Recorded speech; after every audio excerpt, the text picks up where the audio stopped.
मध्य प्रदेश भूवैज्ञानिक दृष्टि से गोंडवाना लैंड का भाग है।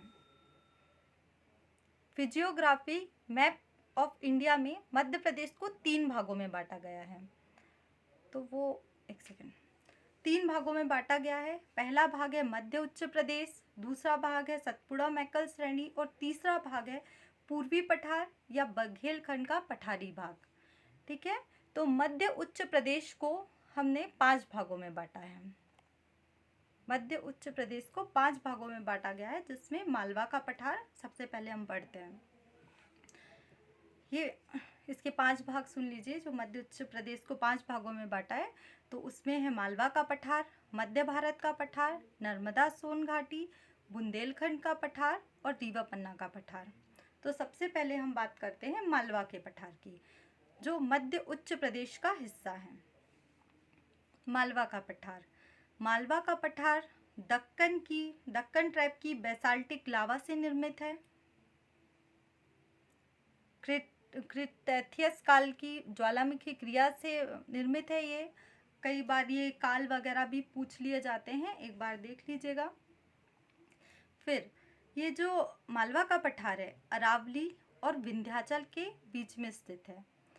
अगर हम विंध्याचल श्रेणी की बात करें, अरावली तो आपको पता ही है, सबसे ज़्यादा विस्तार अरावली का राजस्थान में है। विंध्याचल श्रेणी की बात करें तो विंध्याचल श्रेणी का सर्वाधिक विस्तार मध्य प्रदेश में है, और उसके बाद राजस्थान के चित्तौड़गढ़ से लेके बिहार के सासाराम तक फैली हुई है विंध्याचल श्रेणी। ठीक है,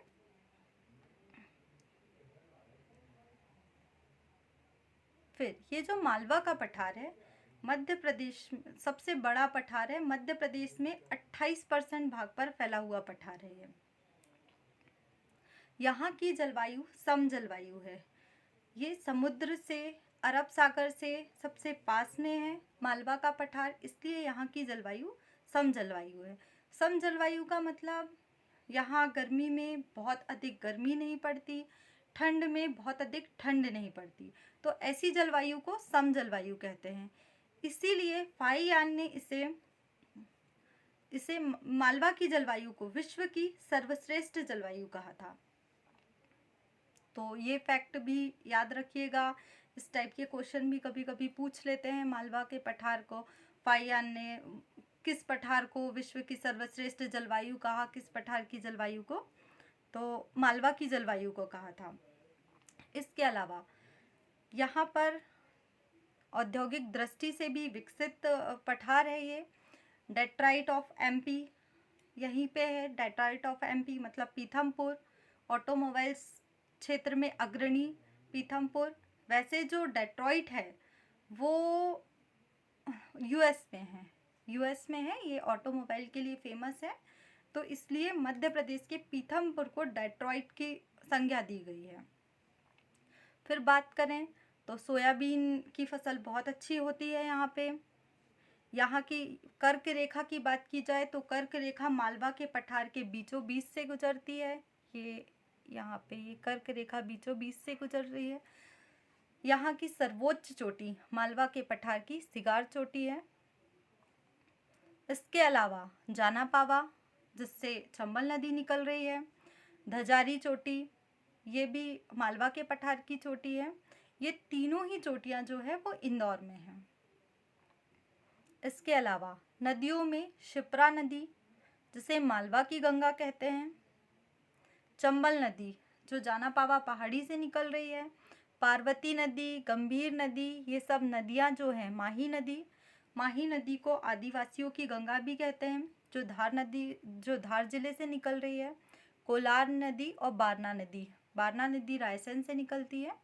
ये नदियाँ भी मालवा के पठार में बहती हैं। फसलों में सोयाबीन है। तो पहली बार जो सोयाबीन है 1963 में देवास में बोया गया था। हाँ, पहली बार सोयाबीन जो है 1963 में देवास में बोया गया था। तो सोयाबीन की फसल आने के बाद सबसे ज़्यादा किस फसल को नुकसान हुआ? तो वो है ज्वार की फसल। तो इस टाइप के क्वेश्चन भी कभी कभी पूछे जा सकते हैं, तो याद रखिएगा। अभी सर्वाधिक सोयाबीन का उत्पादन उज्जैन में हो रहा है, और उज्जैन में ही एशिया का सबसे बड़ा संयंत्र है सोयाबीन का, उज्जैन में। और सोयाबीन अनुसंधान केंद्र की बात करें तो वो इंदौर में है। इसके अलावा हम पर्यटन स्थल देखेंगे तो पर्यटन में ये मांडू है, ये भी मालवा के पठार में स्थित है। महाकालेश्वर उज्जैन में है। एकमात्र दक्षिण मुखी ज्योतिर्लिंग जो है ये है महाकालेश्वर, उज्जैन में है। सांची का स्तूप, जिसको यूनेस्को में 1989 में शामिल किया गया, ये सब मालवा के पठार का हिस्सा है।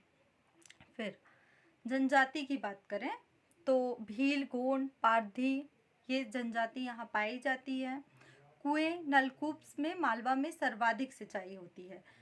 अगर किसी क्षेत्र की बात करें तो मालवा में सर्वाधिक सिंचाई कुएं और नलकूप से होती है। अगर हम बात करें कि सर्वाधिक कुएं कहाँ हैं तो उसका आंसर होगा मंदसौर।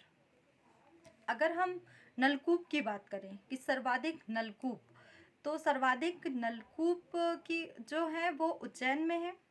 और अगर नलकूप के घनत्व की बात करें कि सर्वाधिक घनत्व नलकूप का कहाँ है तो वो इंदौर में है। इसके अलावा अगर हम सर्वाधिक सिंचित जिले की बात करते हैं तो वो होशंगाबाद होगा। ठीक है। इसके अलावा मालवा के पठार में हमने मालवा के पठार में बहुत जो बेसिक चीज़ें थी और जो इम्पोर्टेंट चीज़ें थी वो सारी देख ली मालवा के पठार में। अब हम नेक्स्ट पठार की ओर चलते हैं और बाकी चीज़ें हम आगे क्लास में डिटेल में पढ़ेंगे। अभी मुझे सिर्फ आपको पठार बताना था और इन पठारों के अंदर क्या क्या आता है मैं वो बता रही हूँ आपको। फिर बात करते हैं मध्य भारत के पठार की। तो मध्य भारत के पठार की उत्पत्ति तब हुई जब शिवालिक की उत्पत्ति हुई। शिवालिक की जब उत्पत्ति हुई तो ये पठार थोड़ा सा उठ गया, उस टाइम मध्य भारत के पठार की उत्पत्ति हुई। एक मालवा का पठार के जस्ट ऊपर साइड है, आपने देखा होगा ये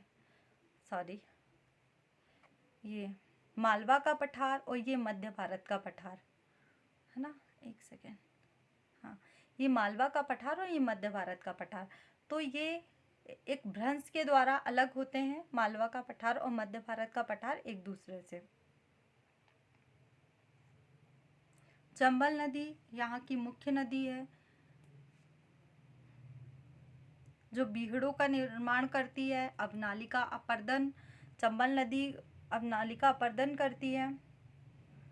और भारत की अगर बात की जाए कि भारत में सर्वाधिक बीहड़ों का निर्माण करने वाली नदी तो वो है यमुना। और अगर मध्य प्रदेश में बात की जाए बीहड़ों का निर्माण करने वाली है चंबल। इसके अलावा मध्य भारत का पठार जो है वो गंगा नदी बेसिन का हिस्सा है। इस बार पीएससी में क्वेश्चन आया था चंबल नदी किस नदी बेसिन का हिस्सा है, तो इसका आंसर यमुना था। तो चंबल नदी जो है यमुना में मिल जाती है यूपी में जाके, तो इसलिए इसका आंसर यमुना नदी बेसिन था। फिर यहाँ की नदियों के बारे में देखते हैं। तो ये नदियाँ हैं यहाँ की, चंबल है, सिंध है, काली सिंध है, पार्वती है, कुआरी है, सीप है, पाहुज नदी। ये छोटी छोटी नदियाँ हैं कुछ, इनमें मुख्य तो है चंबल, सिंध और काली सिंध और पार्वती। ये कुआरी, सीप और पाहुज छोटी छोटी नदियां हैं जो भी मध्य भारत के पठार का हिस्सा है। नहरों से सर्वाधिक सिंचाई यहीं होती है चंबल में। कुएं और नलकूप से हमने देखा था मालवे के पठार में, और नहरों की बात करें सिंचित सबसे ज़्यादा यहीं होती है नहरों से सिंचाई। फसलों में मुख्य फसल है सरसों मध्य भारत, और सरसों भी मुख्य रूप से मुरैना में होती है, इसलिए मध्य भारत के पठार को सरसों की हांडी कहते हैं। कहीं कहीं मैंने पढ़ा है कि मुरैना को भी सरसों की हांडी कहा जाता है, मुरैना जिले को, तो ये एक बार देख लीजिएगा। इसके बाद ज्वार और तिल का भी उत्पादन यहाँ होता है। ज्वार और तिल जो है मुख्य रूप से टीकमगढ़ में मिलती है। इसके अलावा हम औद्योगिक क्षेत्र की बात करें तो बानमौर मुरैना में जो है यहाँ 1922 में पहला सीमेंट कारखाना स्थापित किया गया था। मालनपुर, फिर ग्वालियर, ये सब औद्योगिक क्षेत्र हैं। इसके अलावा पर्यटन स्थल की बात करें तो ग्वालियर का किला, गुजरी महल, मोहम्मद गौस का मकबरा ग्वालियर में जो है, तानसेन का मकबरा, लक्ष्मीबाई का मकबरा, सब ग्वालियर में स्थित है। ये सब मध्य भारत के पठार के हिस्से हैं। इसके बाद बात करते हैं हम बुंदेलखंड के पठार की। तो जो बुंदेलखंड का पठार है, मध्य प्रदेश की सबसे प्राचीन संरचना से निर्मित है। सबसे प्राचीन संरचना आर्कियन चट्टानों की से निर्मित है। ये ग्रेनाइट व नीस के रूप में पाई जाती है आर्कियन चट्टान बुंदेलखंड के पठार में। यहाँ की जो यमुना है बुंदेलखंड के पठार की उत्तरी सीमा बनाती है। यमुना नदी ऊपर से बहती है। मैं आपको एक सेकेंड बताती हूँ मैप से। ये बुंदेलखंड का पठार, ये यमुना नदी यहाँ ऊपर से बहती है। यहाँ से ये ऊपर से बहती है यमुना नदी। यहाँ ऊपर यूपी है, यहाँ ऊपर से यमुना नदी बहती है। चंबल भी यहाँ से बह के जाके यमुना में ही मिल रही है। तो ये जो बुंदेलखंड के पठार की उत्तरी सीमा है वो यमुना नदी बना रही है। फिर हम नीचे चलते हैं पठार, ठीक है। फिर बुंदेलखंड की गंगा बेतवा नदी को क्या कहा जाता है प्रदूषण के आधार पर। इसके अलावा बुंदेलखंड में बिजावर श्रेणी, नरहट श्रेणी पाई जाती है। बिजावर श्रेणी जो है कुड़प्पा चट्टानों का ही हिस्सा है। यहाँ हीरा सर्वाधिक पाया जाता है। हीरा का आपको पता ही है, पन्ना, सतना, छतरपुर, तो ये बिजावर श्रेणी में पाया जाता है। उसके अलावा यहाँ की जो नदियाँ हैं धसान, जामनी, उर्मेल, ये सब यहाँ बेतवा सिंध, ये बुंदेलखंड के पठार की मुख्य नदियाँ हैं। ये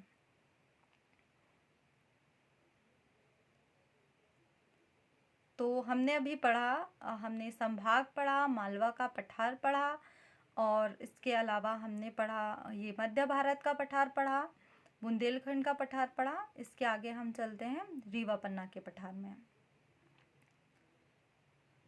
रीवा पन्ना का पठार, तो रीवा पन्ना का पठार, यहाँ की मुख्य नदियाँ जो हैं रीवा पन्ना का पठार की मुख्य नदियाँ हैं टोंस, केन, बीहड़, बिछिया, ये यहाँ की मुख्य नदियाँ हैं। ये रीवा पन्ना के पठार का निर्माण हुआ है विंध्यशैल चट्टानों के अपरदन से। एक सेकेंड, विंध्यशैल, ये मैप में देखते हैं रीवा पन्ना का पठार। ये रीवा पन्ना का पठार, मालवा के पठार में यहाँ पे काली मिट्टी पाई जाती है।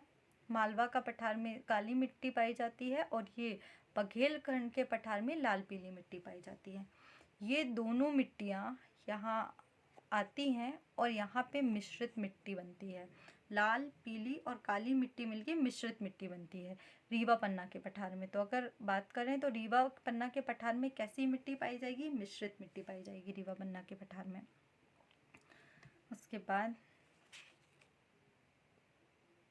तो ये जो मिश्रित मिट्टी होती है ये उपजाऊ नहीं होती, यहाँ मोटे अनाज ही होता है, ज़्यादा उपजाऊ नहीं होगी। सबसे ज़्यादा उपजाऊ मिट्टी जो होगी वो हमारी काली मिट्टी होगी, ठीक है। फिर यहाँ पे खनिजों में चूना पत्थर, जिप्सम, गेरू, ये सब मिलता है। चूना पत्थर आपको पता ही होगा, कटनी को चूना नगरी कहते हैं। तो ये रीवा पन्ना के पठार के बारे में कुछ बेसिक चीज़ें थी। फिर नर्मदा सोन घाटी क्षेत्र, नर्मदा सोन घाटी क्षेत्र, एक मिनट हम यहाँ देखते हैं मैप में।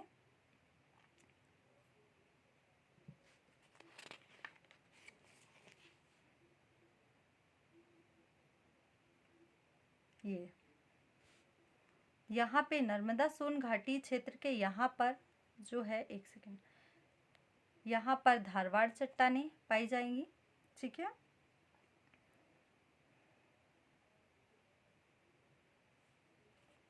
और यहाँ पर पश्चिमी भाग में दक्कन ट्रैप पाई जाएंगी। हमने पढ़ा ही मालवा का पठार का निर्माण हुआ है दक्कन ट्रैप की चट्टानों से। यहाँ पर जो है, यहाँ पर मालवा का पठार लगेगा तो यहाँ पे दक्कन ट्रैप पाई जाएंगी। और यहाँ पर जबलपुर में आपको पता है धारवाड़ चट्टानें जिससे ये संगमरमर मिलता है, तो यहाँ पर जबलपुर, बालाघाट महत्वपूर्ण खनिज जो धारवाड़ चट्टानों से मिलते हैं।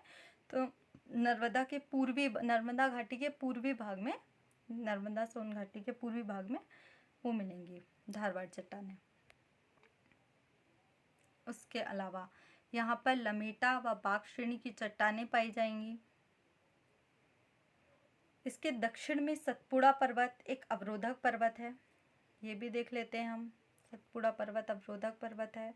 इसके दक्षिण में ये देखिए, ये नर्मदा घाटी, ये नर्मदा, यहाँ पर इसके बेसाल्टिक चट्टानें पाई जाएंगी, यहाँ पर धारवाड़ चट्टानें पाई जाएंगी। और ये सतपुड़ा पर्वत है जो एक अवरोधक की तरह काम करता है, दक्षिण में स्थित है।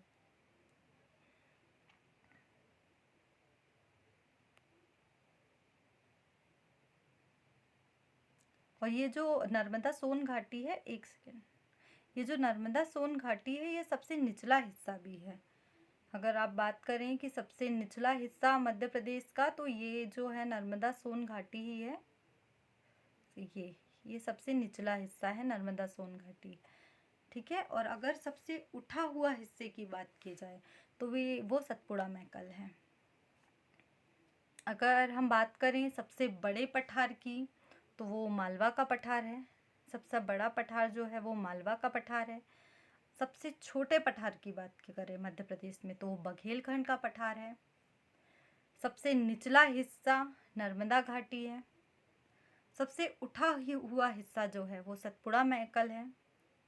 मालवा के पठार के बारे में मैंने आपको बताया, यहाँ काली मिट्टी पाई जाती है, यहाँ लाल मिट्टी पाई जाती है, ठीक है। ये पूरे एरिया में लगभग काली मिट्टी पाई जाती है, यहाँ लाल मिट्टी पाई जाती है, यहाँ मिश्रित मिट्टी पाई जाती है रीवा पन्ना के पठार में, ठीक है। और ये मध्य भारत के पठार का पढ़ा हमने, शिवालिक के टाइम उठा था ये पठार,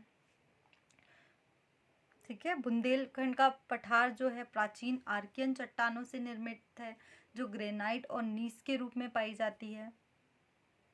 तो ये कुछ चीज़ें हैं जो हमने पढ़ा। ये नर्मदा घाटी, यहाँ की जो प्रमुख नदियाँ हैं, तवा, हिरण, शक्कर, दूधी, ये कुछ नदियाँ हैं। नर्मदा की जो सहायक नदियाँ हैं वो नर्मदा घाटी क्षेत्र में की नदियाँ हैं। ये मालवा के पठार के बाद सर्वाधिक जो इसके बाद जो बड़ा पठार है वो नर्मदा घाटी जो क्षेत्र आएगा वो नर्मदा घाटी क्षेत्र ही आएगा।